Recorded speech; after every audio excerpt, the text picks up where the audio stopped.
Hello guys and welcome to a brand new video. Today I'm here with Dungeon Meshi episode number 10 reaction. Okay, the previous episode we got to meet Namari properly. She was that one of those adventurers who was in the party before but she left, and you can see that she has joined a new group, and she has come here, and she had a little bit of like a like a little squabble with Marcel, but Marcel wasn't really in the type of situation where she could quarrel with her. She was, like she was bleeding out and all that, like that whole thing that happened. So the whole episode was basically us getting to know how Namari, like what Namari thinks about the whole situation, how she feels after leaving the group. Obviously, Marcel isn't happy, but I'm guessing Namari had her reasons. At the same time, I myself wasn't really happy about the whole situation as well. I was like, my way of looking at it was kind of similar to Marcel. But either way, in the end, she does help us out, to take care of the Undine, and not only that, she also helps, like capturing the Undine and making so that Marcel can cook using the Undine's water to get back the mana that she lost. And they literally made Nikujaga with the Undine, and yeah, in the end, they Marcel ate it, and she is back to help again. Yeah, but either way, they had the differences, but by the end of it, Marcel and Namari made up, and yeah, it's fine, I guess. Either way, that is where it ended. We also got a little bit of information about what the other guy who left us might be doing.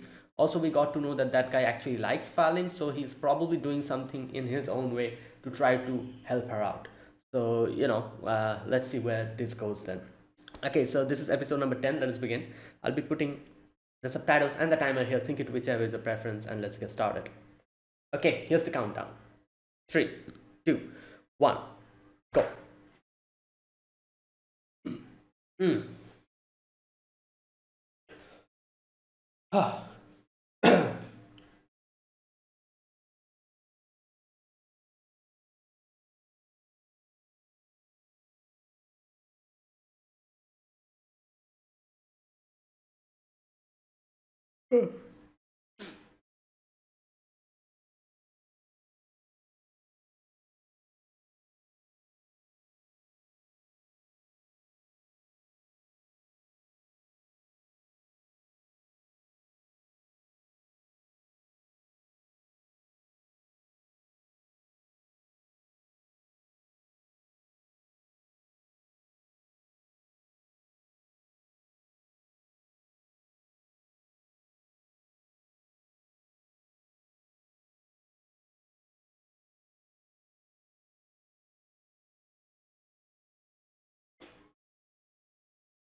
Okay, we're off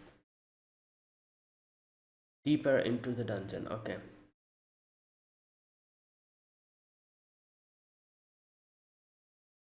Stairs. Right. Hmm. Okay, nah, man. How? What is this? Ye- Oh my god. Really? I don't think.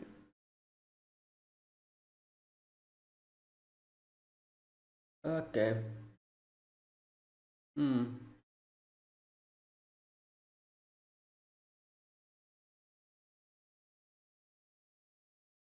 Yeah.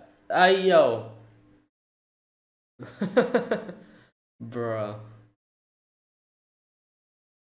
I see. Okay.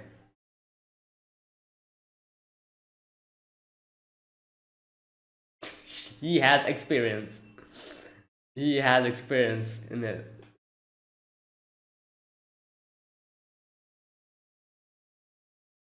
Ah. Well. Oh, the sword is reacting.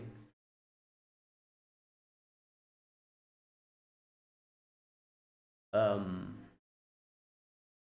Oh no! What? Hey!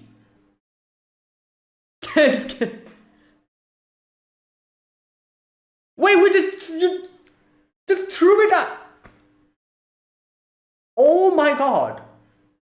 That frog literally just. What the? Why? Wait, that's the name of. They're just targeting the weapons. They're just targeting the weapons and throwing it in the. Why? That's so weird.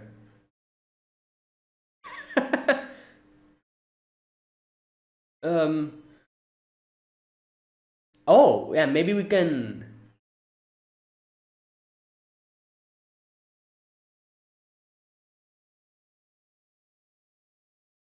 Okay.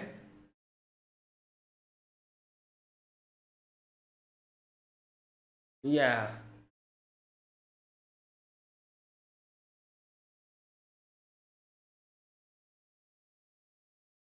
Maybe like the slime or something? Like the. Okay. Right.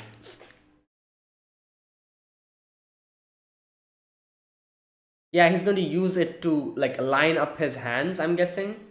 And then, yeah. They're still holding on to it.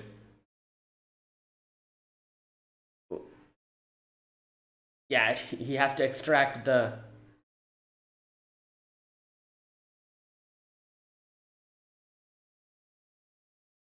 How is he even pulling it? Like his hand, you cannot grip it properly.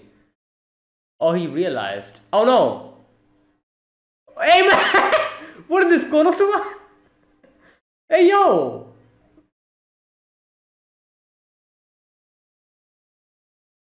Nice. Oh no! But he's inside. Oh no, his whole face will be swollen now. This is bad. But his face! Oh no, his face. Oh, but I guess he didn't really touch. He was in contact with the mucus. Maybe, hmm. Maybe like they can make like a armor.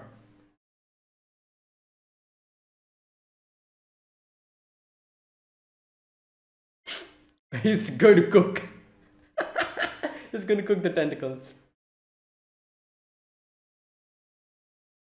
Wow.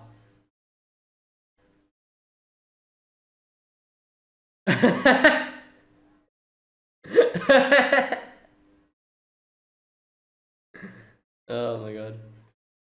He's cooking while he's sewing. And using that to cook as well, obviously.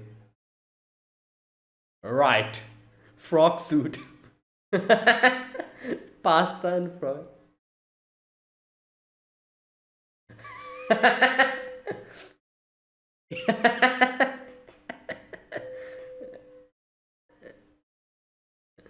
Oh boy.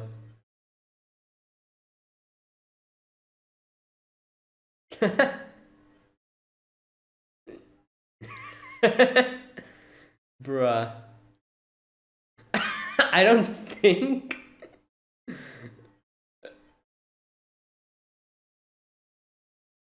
Yeah, well, that is hilarious.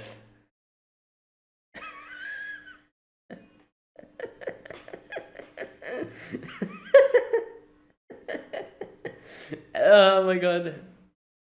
It's fine.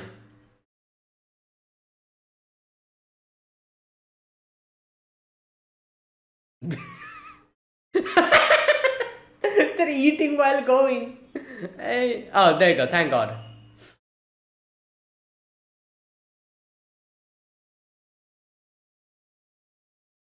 Hmm? Oh,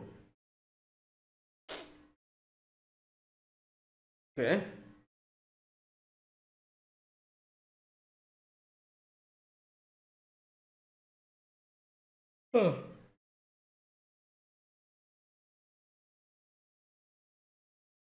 Hmm. Oh no, is it stuck? Oh no. Hey, that is bad. What?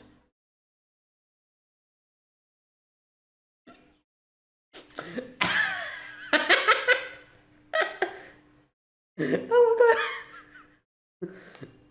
god.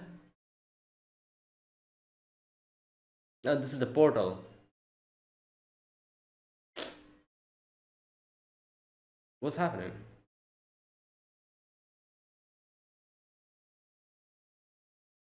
Oh, because she came from the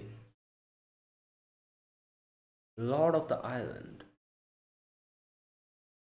Interesting. We're getting to see something in the outside world now, not inside the dungeon. I was always saying that maybe we'll get to know more about what's happening outside.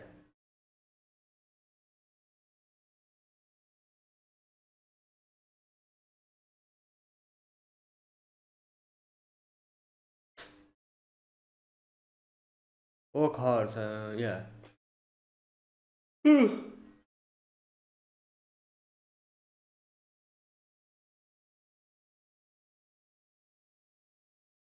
Yeah, you guys. Okay.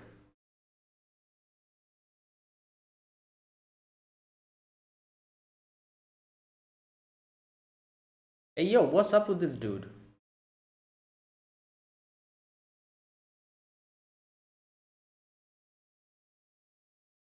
East and west. There's a door's head in the land.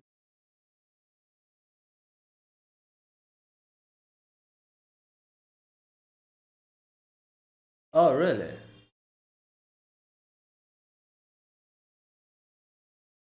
An ongoing expansion.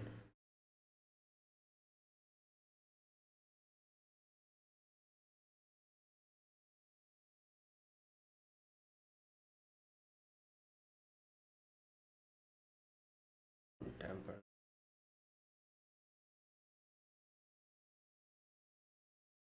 Hmm.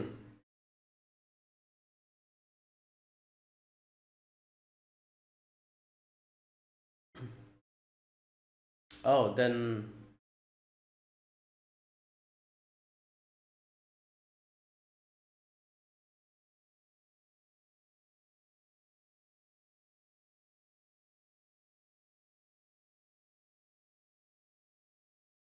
they're the most of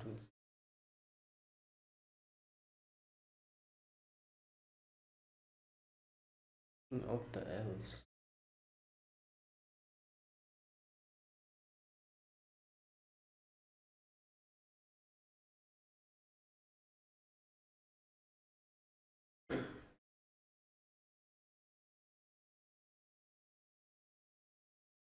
Tale of Immo. Ah, makes sense. That ties up. Right. Yeah, true. Because, like I said, so in the outside world, death is a thing. You must figure it outside.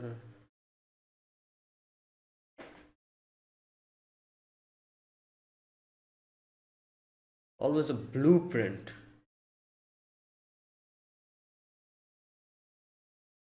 and gave up the dungeon. Yeah, as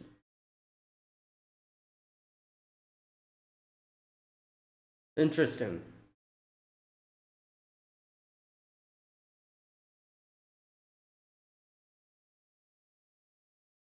Well, that's the question. So, in the deepest part,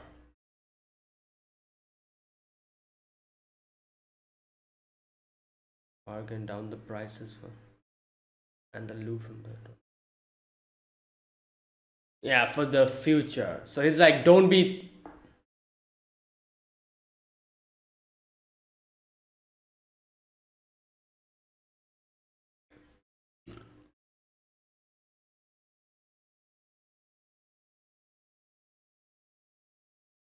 Yeah, that's what he thinks of them. All just crazy people.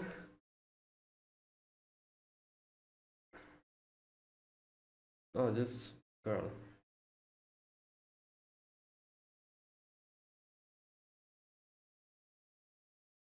Monet. Yes. Oh.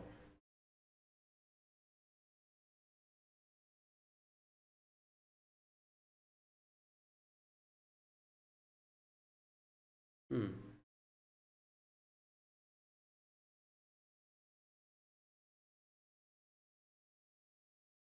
Wait, dungeon again? Alone?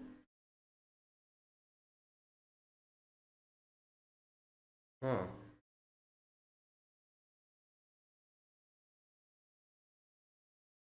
Oh, is this like a church? What? No. What? What the resurrection office? Wait, this is the resurrection office?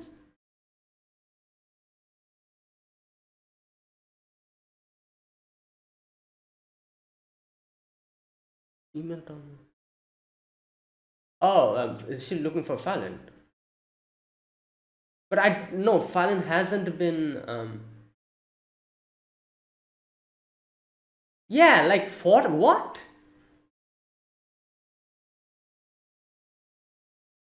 I was like 40. What is she talking about?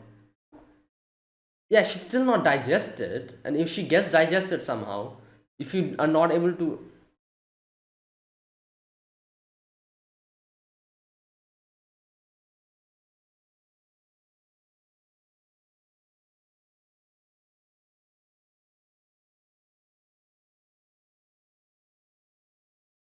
yeah, that is scary, man,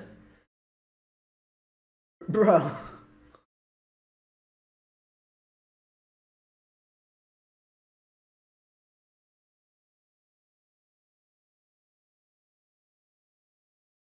Yeah. Oh.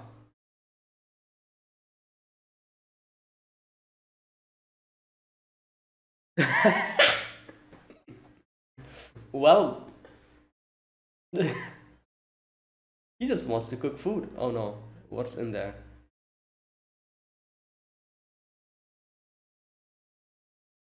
What? What is that?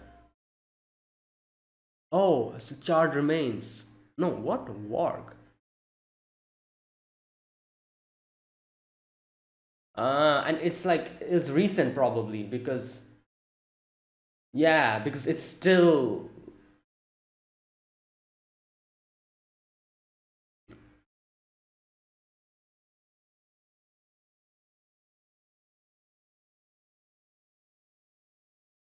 yeah.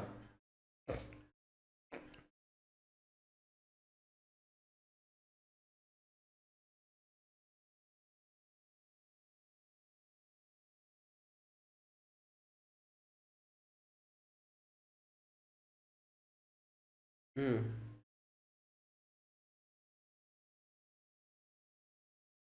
Yeah. Yeah. He exactly.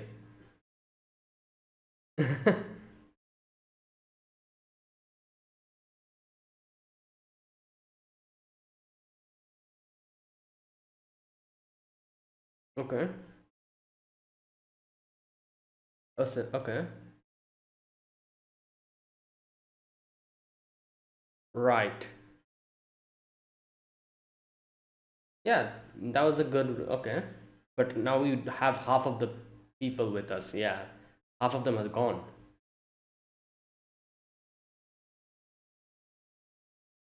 Resistance.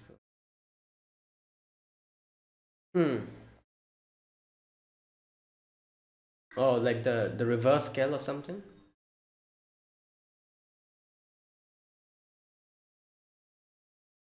Yeah, maybe we can cook it. Dra-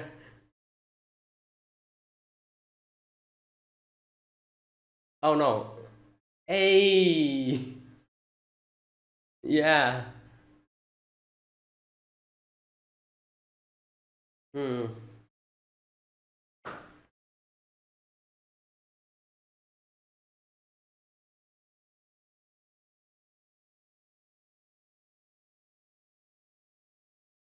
Yeah.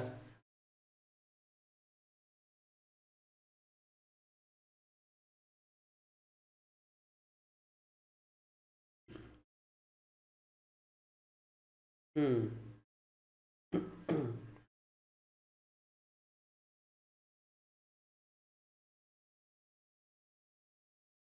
Um.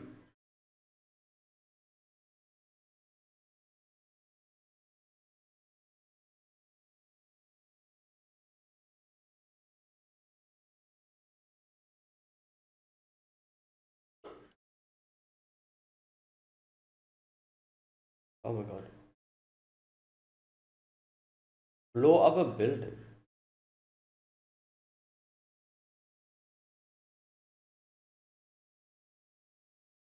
Okay.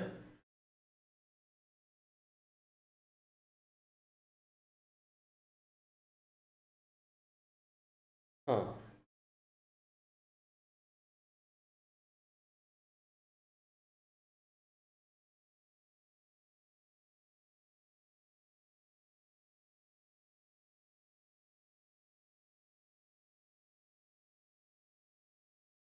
But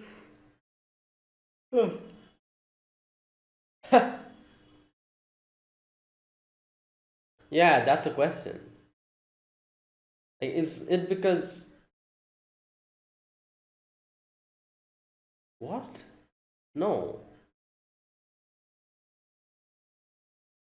Oh yeah, true. Maybe we can use that to help us. Yeah. Ori was it Ori Halcom, wasn't it? Yeah. Probably not. He's like, come on.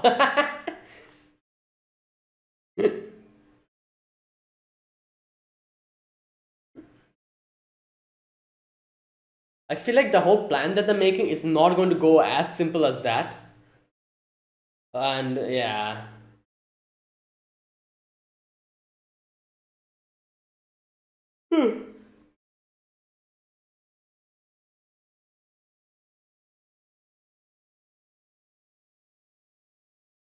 Well, he's cooking.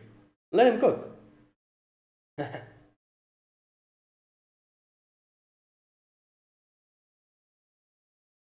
Hmm.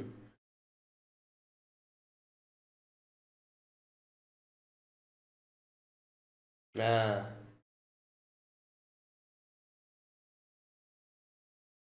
Where did he get that? Yeah, don't drink now. That? Ah. Like karage or something? Yeah.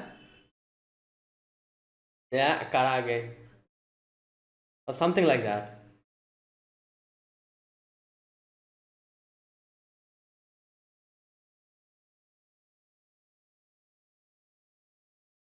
Yep, there you go. Not karage, but cutlet, yeah.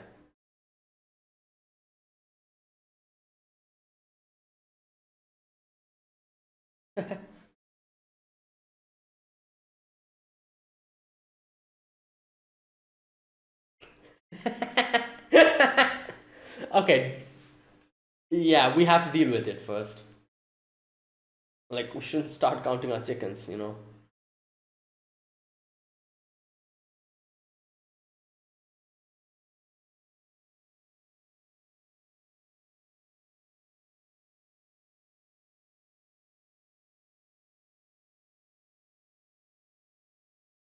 Hmm. Yeah.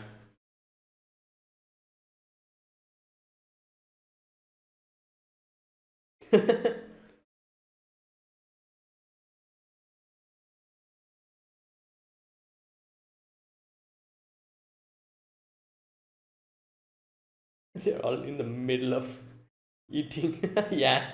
In the middle of stuffing food in their mouth. Oh no. Uh, oh no, is it the dragon? Yep, I think. Oh, it's here. Oh boy. Yeah, I'm also kind of thinking, why is it still wandering around? Like, as they ask the question, like, shouldn't it go to sleep?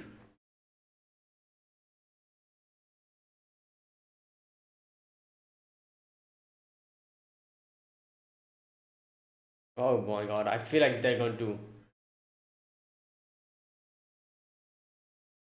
I feel like this is going to go so wrong. Oh no, this is going to go wrong. I can feel it. I can feel it. This is going to go horribly wrong. Uh,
that is it. So, that was today's episode, episode number 10. Now, today's episode, we got to see quite a few things we never knew about, or we, like that we didn't think about. Like a few of those things happened. For example, I never thought that we're going to see something, or at least this quick. I never thought that we're going to see something outside, like outside the dungeon. I knew they were going to probably show us what's like how the world is outside, what's happening, but I thought it was going to be way later. But today's episode, we actually kind of step out a little bit. That guy, I forgot his name. He went outside to the lord of the island and he talked to him, and we got to see what's happening outside, and like the whole situation. We have a better, at least a little bit better understanding of it. So basically, the elves want the dungeon back, even and like like that they like this guy, what was his name? I forgot his name. Namani's employer. He was like, what the hell? They're the one who like left it with us, and now they want it back. That's selfish.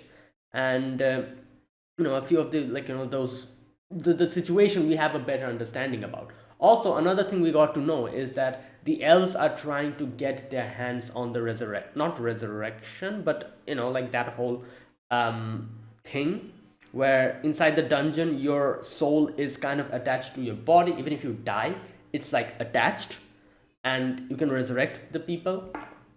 That thing, it they want to get their hands on that, and that is why he was like, oh, we should wait up until we ourselves have a better understanding of it, and when we are able to decipher it how it works, then we can give it to them, and only then we will be at the same level as the elves. We will be able to be on the same like level as them, and we will have an advantage in the like later negotiations. So that is basically their plan, and that is why like they're trying to decipher what that whole resurrection thing, how it works. And that is also why he was like, you shouldn't be stingy in like issuing adventurers rewards and stuffs when they go into the dungeon. Give all of those stuff to them, give them more incentive to go inside the dungeon, so that they are able to reach the deepest part and maybe get their hands on like the blueprint of this thing. So that is what he's saying, and that is like their plan. So yeah, that's what's happening here. We got to know about that. Like I think in the one of the previous episode, I was like, oh, I do wonder what's happening outside.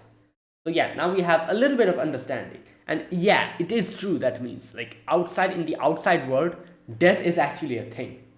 Here in the dungeon, like people don't die, they they die, but in very rare circumstances. For example, if your body gets destroyed, unless and until that happens, you can resurrect them back. And that's basically what it is. So it's not that the concept of death doesn't exist in this world. It exists, but it exists outside the dungeon, not in the dungeon. you know that's what it is. Okay, so that's that's what we got to know from that section. Other than that, we also get the whole part, the whole thing where our group, they were talking about what to do, how to take care of the dragon. Obviously, everyone is not ready to take it on because they are like three people only. They'll be fighting, and they don't have a full party. Um, the Obviously they're missing two. I think Shuro, that's his name, and Namari. Um, like since Falin as well. So I feel like Falin is the one who, missing her is actually the most problematic, because she was literally one of the buffers, healers, and and like a mage. She was a mage of this group. So her helping out with the buffs that she used to cast on the different members, since they're lacking that, it's going to be a big problem. Obviously, Namari and Shuro's absence is going to affect them as well, but Falin's absence is going to affect them the most. But at least we do have Martial. But Martial herself did mention that, even though I am a mage, I cannot really do it as good as Falin. So you cannot expect me to do stuff that she used to do casually. For example, she kind of said, if this was Fallon, if you fell from this height, when they were trying to think whether they could jump on top of the dragon, she was like, if it was Fallon, if she casted a protection spell on you, and if you jump from this height, it would have been fine. But it's me, I probably won't be able to do it in that way. So yeah, you have to keep that in mind, that I'm not as good in these type of things as Fallon would have been. So yeah, but still they decide to obviously take care of the dragon, fight the dragon, and they have come up with a plan where they are going to lure it and kind of tire it down. But I don't know, I feel like this whole plan that they made have so many loopholes to it. For example, they're just assuming that nothing, it's just going to go according to plan. Their plan is they're going to keep the dragon on the run, kind of make its stamina go down, and then they're going to attack. But they themselves will be running or be acting as bait. What's going to happen if they run out of stamina first? All these things, there's a lot of things that might go wrong here, and I feel like that's exactly what's going to happen by the way everything is looking. I don't know exactly which direction this go, but I can see this going in not in a good direction at all. And I feel like, I don't know, I feel like they'll all, even if not all, but at least most of them will be killed by the next episode, and they'll have to bring them back somehow. I might be wrong, let's see. Because really, I don't see this working well. Because, all the time, when you make a plan in your head, it sounds very good, but when you try to do it, it fails, if you're doing it for the first time, especially. So this is whole a plan in their head that they have made, and they're like, oh, if this goes like this, then we'll do this. But it doesn't work like that most of the time in reality. And if anything goes wrong, this is a dragon. If one step goes wrong, it can literally mean the end of you. So yeah, in that sense, I feel like this is not going to go good at all. Right. But let's see. Yeah, either way. Yeah. Oh, also another thing, as they mentioned, I do wonder what the reason is behind the dragon still being awake. As they said, the dragon should have gone to sleep. So one of the things that I was thinking was maybe Falin, because it ate Falin, maybe something is happening and inside his stomach. Maybe Falin is I don't know, maybe she's she's somehow trying to attack it from the inside. Maybe that's why it's so restless. It cannot fall asleep because Fallen is going crazy in his stomach. Maybe that's why it's roaming around. I don't know. That would make sense. But who knows? Maybe it's another reason. But it is pretty obvious that the dragon which should have gone to sleep, is not asleep. Something is bothering it, and I don't know. And I think that it's probably Falin inside his stomach doing something. But yeah, this is going to be difficult. And also another thing, before they started the battle, they were triggering so many flags one after the other, like literally. Like Marcel is like, oh, like thank god this is the final time we have to eat like the food in a dungeon after fighting the red dragon. I'm like, okay, that's a big red flag. Like just don't say stuff like this before a decisive battle. It's obviously going to go wrong. You're going to completely jinx it. Not only Marcel, every single character was triggering flags left and right. You know, like, and I'm like, okay, this seems like it's not going to go well at all. Also, the fact that this is happening so quick, like, if this was happening at the very end of this season, there's still like 12 episodes, more than 12 episodes left in this season. If this was happening like in the 20th episode or something, I would have been like, okay, you know what, maybe there's a chance they could defeat the dragon. In no way they're defeating the dragon now. This is the 10th episode. There's 14 more episodes to go after, 14 or 13. If they defeat the dragon now, what the hell are they going to do for the rest of the episodes? you know Either they will defeat the dragon and they won't, like something will happen and they won't be able to get Fallon back. Either that, and or they won't be able to defeat the dragon. My bet is they won't be able to defeat the dragon now. Like, I feel like at least two or three of them will get wiped out, and one of them will be able to run away somehow and resurrect the others back. But they'll realize that, oh, like, we need more power. We cannot do anything alone with these few of us. And then the rest of this season will probably be spent on them gathering more power and more, so that they can go and save Fallon again. That is what I think is going to happen. But let's see. And I don't even know if this is going to supposed to have one season or more seasons, because I do know the manga has ended. I'm not even sure how many chapters the manga has. You know what? I can just check. Let me just check. Dungeon Meshi, how many chapters? How many chapters does it have? Like that, if I can get to see that, I'll be able to kind of guess whether this might have a second season or not. 102. Okay, you know what? I feel like this season might either this season will be it. They'll adapt the whole manga in this season, since we have 24 episodes, or they will do another season after this. Either of it. I'm not sure exactly which pace this show is going. But if this is like the one and only season where the whole story ends, then I feel like that's what's going to happen. They won't be able to defeat the dragon now, then defeat the dragon later, at the end.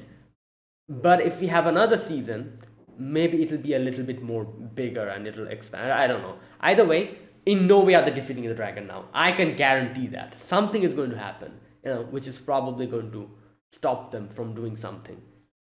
You're right. So yeah, let's wait for the next week. And yeah, that was today's episode. So yeah, there you go. So that's it. Now let me talk about this episode scene by scene. Okay, in the beginning part of the episode, we get to see our group going in to that place where they're supposed to go down, and there's a lot of tentacles, and the orcs had told them that, oh, you have to go down from here, but there's so many tentacles and they don't know what to do, and they're like what the hell, did the orcs trick us or something? But no, Linus is like, no, come on, let's go. I'm sure this is the only way, so let's do it. So he starts cutting off the tentacles.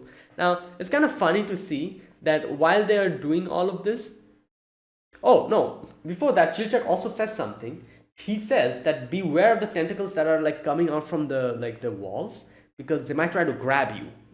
And not only that, there's trap connected to them, so yeah, you might trigger the traps. It might be bad, so be careful of that. And you can see, just like he has a trauma with mimics, he has a trauma with these things as well. I'm pretty sure he has struggled a lot with these things before in his in his life, and that is why he's just not really happy about these tentacles at all. Right. Anyways, so they keep going, but this is where the problem strikes. Like, frogs come in and they start grabbing the weapons and throwing them down. Now, I do wonder why were the frogs doing stuff like that? Like, they weren't really attacking them, if you see. They were just targeting their weapons. Why? It's kind of weird. I'm pretty sure there's a reason behind it, but I don't know what exact reason there is. Like, every single frog that came, they weren't really attacking them. They just were taking their weapons and throwing them down. Like, why would they do that? Like, they were like, what's the? I don't know. There must be some kind of a reason that maybe I'm missing. But first of all, literally took like Laius's sword. Now I could understand if it only took Laius's sword and threw it down. I would have been like, oh, maybe because Laius's sword has that thing within them.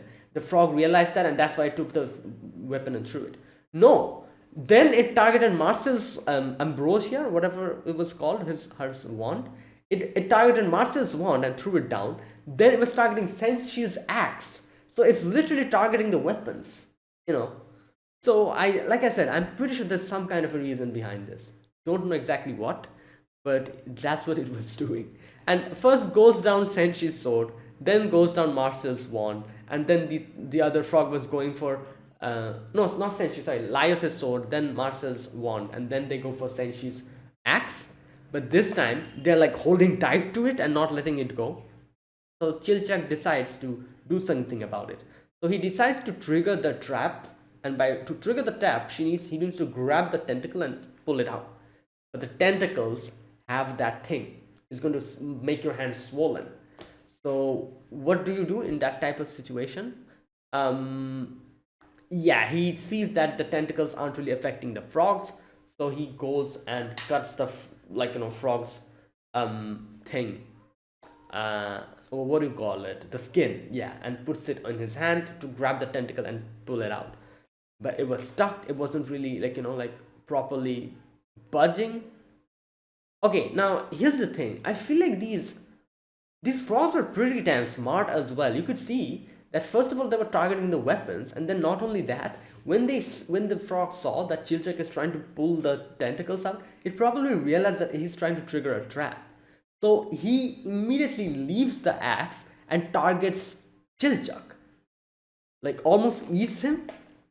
At which, that's why I'm saying the frogs are probably very intelligent, because he realized that the Chilchak is trying to do something that's going to be a problem for it. So that's why he decided to target Chilchak. Either way, Chilchak almost gets eaten by a frog. But before that happens, the trap triggers, and the frog gets shot in the head by an arrow, and they are able to save Chilchak from there. Now I kind of made a mistake here. I was like, oh, like his whole face is filled with mucus. Maybe his face will get swollen up. But I kind of made a mistake here. I had forgotten that the thing that swells up your body is not the frogs, but it's the tentacles. So yeah, it didn't matter. The mucus was the frog mucus.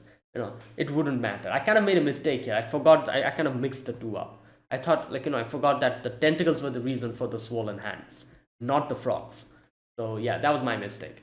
Either way, that's that. Now Laius comes up with a great plan. And so does Senshi.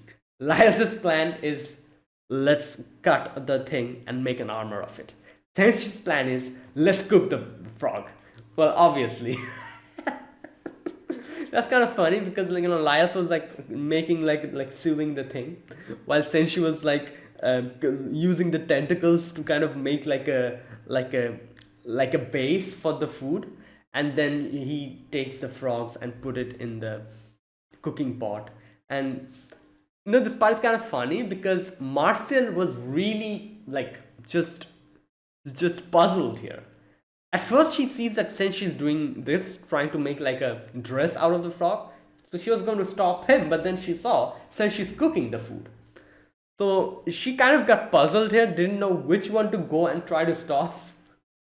And as she says, in the end, she was so puzzled and wasn't able to decide who to go stop first, that within that time they already made their stuff. So Senshi made the armor, while So sorry, Senshi made the food while Laios made the dress. So tentacle nochi and tentacle pasta frog suit. And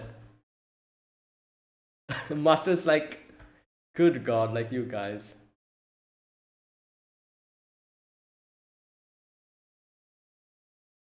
Ah, just great. Bring them to me one person at a time. You guys finish your tasks while I was debating which one of you to stop.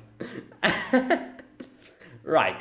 Either way, Master is like, no, I'm not going to be wearing that. I'm not going to be eating that. But Lys is like, come on, do it. You look good in it. And in the end, peer pressure, obviously.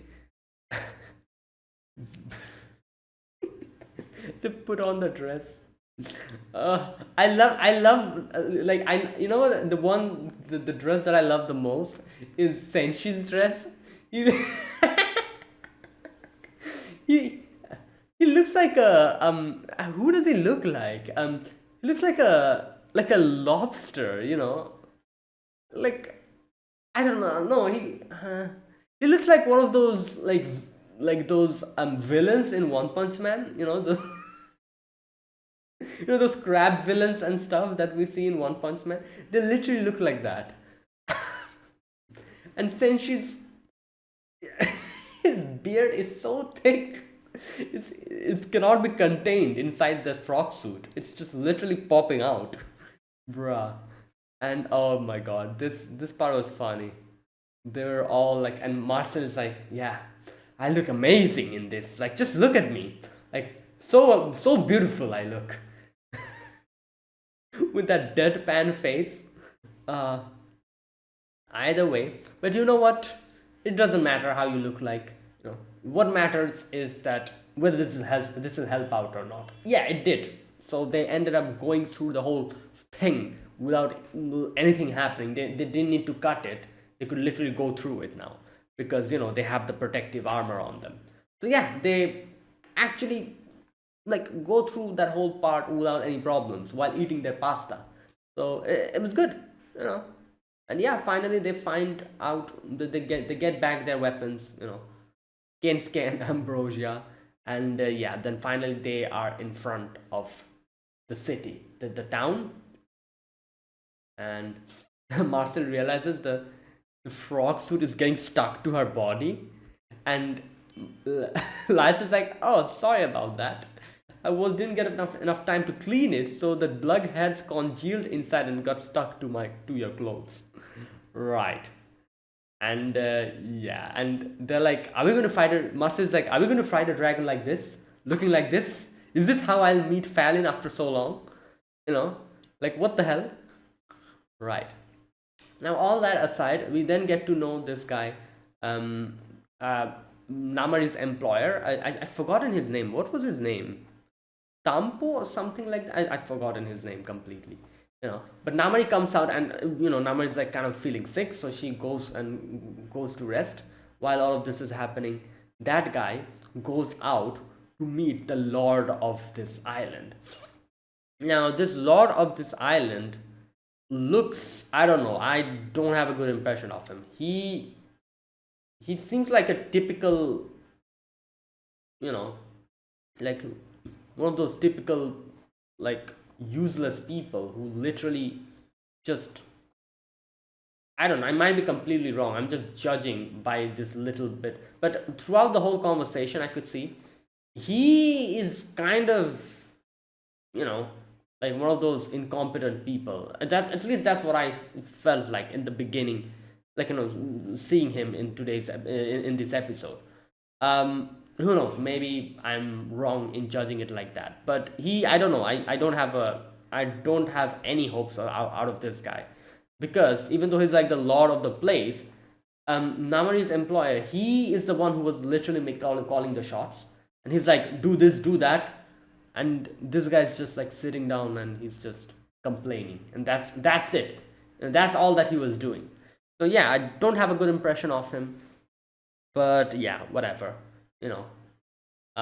Right. So throughout this whole section where they have this whole conversation, we get to know what's happening. So first of all, the summary of this thing is that, okay, a long time ago, the elves and the dwarves divided into the east and west and went into conflict. They say the dwarves hid in these lands and waited for the arrival of the elves. Even after the war, they continued to dig tunnels, eventually swallowing the golden city and turning it into a dungeon. So the dwarves are the one who turned it into a dungeon, which makes kind of sense because this was like a city, wasn't it? This whole dungeon thing. But now that it's more like a labyrinth, the reason behind it is the dwarves. That means so they're the ones who started like making tunnels and everything and made it like a labyrinth, like a dungeon. Here we go. I hear that the surviving dwarves are responsible for the dungeon's ongoing expansion. Hmm. However, he's like, that rumor cannot be trusted. Either way, and he's like, oh, this is the magic circle that I copied, and he says that this is the person who can probably decipher this is the lord of the dungeon, and I'm pretty sure he's also the one who has the the one like spell that we're trying to figure out, that is the resurrection thing, like this whole immortality thing that goes on in the dungeon. He probably has the answer to that, and we need to figure it out. We need to find it out and somehow decipher it before we like hand this dungeon over to the elves. So yeah, and the elves are kind of pressuring. They're like, oh, the dungeon is our heritage, return it to us. While he said that, oh, they're the ones who took this land from the dwarves and handed it over to the humans because they didn't know what to do with it, and now they're trying to get it back from us. Like, what type of thing is this? Ignore them. Okay, so all these things. So basically, like politics. Not politics, I would say, but like stuff like this is happening outside. So yeah, in a nutshell, so basically what is happening is that they are trying to figure out the immortality like thing that goes on in the dungeon, and if they're able to do that, they will have an upper hand over the elves. And that's what he said, that like the elves aren't for trying for the treasure, they're trying for the spell of immortality that is cast in the dungeon. When the mystery is solved, its worth will surpass that of gold. So we need to figure that out before the elves do. And he's like, and that is why we need to go into the dungeon and get all the spells over there. And to do that, like, you do whatever, go to any length to make sure that the people, the adventurers who are going in the dungeon, are like doing that. And for that, like, you can, where's that part? He kind of says it in a good way. I cannot explain it properly. Where is it? Oh yeah, here we go. He says we need a blueprint for that, and to find that blueprint, it's probably in the possession of the lord of the dungeon. So in other words, I want you to keep backing up the explorers. Give them wealth, give them more support, whatever they want, just so that they can go in and maybe they'll get their hands on the blueprint. That is what I want. So he's like, don't be stingy. Spend whatever money you have to now, because in the future when we'll get that blueprint, its worth will be in millions, and it will surpass anything, any treasure ever. And once we get our hands on that, we can negotiate with the elves, and we will be in a higher position than them. Like, we don't need to negotiate, they will come to us. So that's what he's trying to do. So okay, understandable, it makes sense. While he's thinking about liars, and he's like, I wonder if they will be the one to do this, all that stuff he kind of thinks. Either way, that was that. So we have a better understanding of what's happening. The dwarves and the elves, all that stuff we understand, and we also understand what their ultimate goal is. These guys are trying to get the blueprint for the immortality spell. So yeah, later on we get to see a little bit of Namari. So Namari gets a little bit of extra, and this is what he was saying, like, give the adventurers more, so that they go in and do their stuff more efficiently. That's why I'm guessing he probably gave Namari a little bit extra, because obviously he helped them out, she helped them out, and not only that, so that she comes back to them and he can employ her back again. Because I think this lady kind of says, mm, where is that part? Okay, here we go. It's more than I expected. He said that he wanted to request your help again. So, that is why. Okay, so after that, you can see Namari goes to a temple next to the dungeon. Okay, so this temple is the resurrection of it. So I was correct. I think I was in one of the very first episodes. I said something like, oh, maybe they go outside and there's like a church, and they go to the church and there's like a priest or something, like he casts resurrection spell or something like that. And that's what I thought, because that's usually what happens in like, JRPGs and stuff. It's not like that exactly, but it kind of is a little bit. So basically, this is the resurrection office, and I'm guessing I'm guessing they're the ones who probably like issue, what did they call, what did they call them, the corpse hoarders or something. No, the the the corpse retrievers or something like that. I think in one of the previous episodes they kind of mentioned that. So I'm guessing these guys probably employ those people, and they go inside the dungeon and try to see if there's any corpse there, just there. If they find them, they probably get them and takes them over here. And here, like the people who are the party members, they probably come here and ask, like Namari is asking that, oh, have you found out that a person like this is here? And if they're able to find them out, I'm guessing they probably have to pay them, and in return for money, they probably cast resurrection on them. That is probably what happens here, I'm guessing.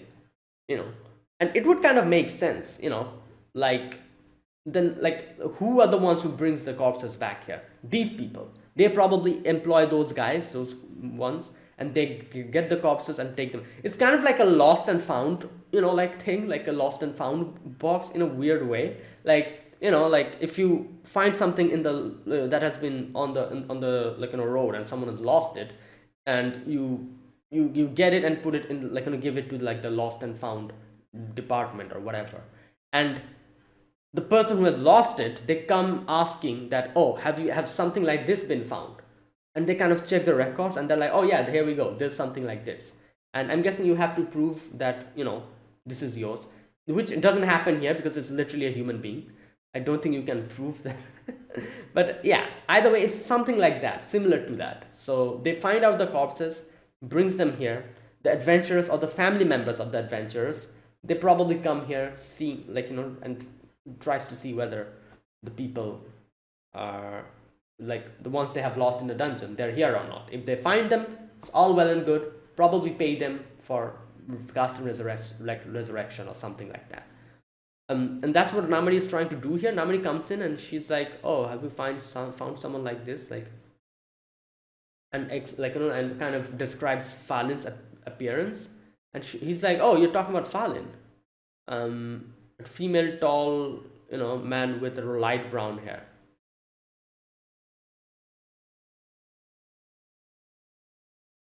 Oh, so here's the thing.